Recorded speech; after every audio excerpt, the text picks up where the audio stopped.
వాడు దొంగ. నీకెలా తెలుసు? ఎవరినన్నా కలవడానికి పోతే బ్యాంకర్లు దొంగలను చూసినట్టు చూస్తుర్రు. సారీ, వాడు ఎక్స్ దొంగ. అప్పు పుడతలేదు, అనా పైసా ఎవడు ఇస్తలేడు. అదే మా ఆవిడ చంపేస్తోంది, కాస్త బాకీ. హలో హలో నాగేశ్వర గారు, హలో నాగేశ్వర గారు. ఏంటన్నా ఈరోజు లేలేవు బాలేవు? ఏంటో చెప్పు. అదే మా ఆవిడ చంపేస్తోంది, కాస్త బాకీ. Hello hello hello hello hello hello hello hello. ఎవడు ఢిల్లీకి పోతే అపాయింట్మెంట్ కూడా ఇస్తలేడు, వీడు వస్తే చెప్పులు కూడా ఎత్తుకపోతాడేమో అన్నట్టుగా.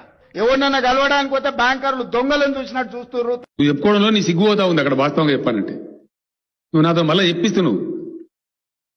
ఎవడు ఢిల్లీకి పోతే అపాయింట్మెంట్ కూడా ఇస్తలేడు, వీడు వస్తే చెప్పులు కూడా ఎత్తుకపోతాడేమో అన్నట్టుగా.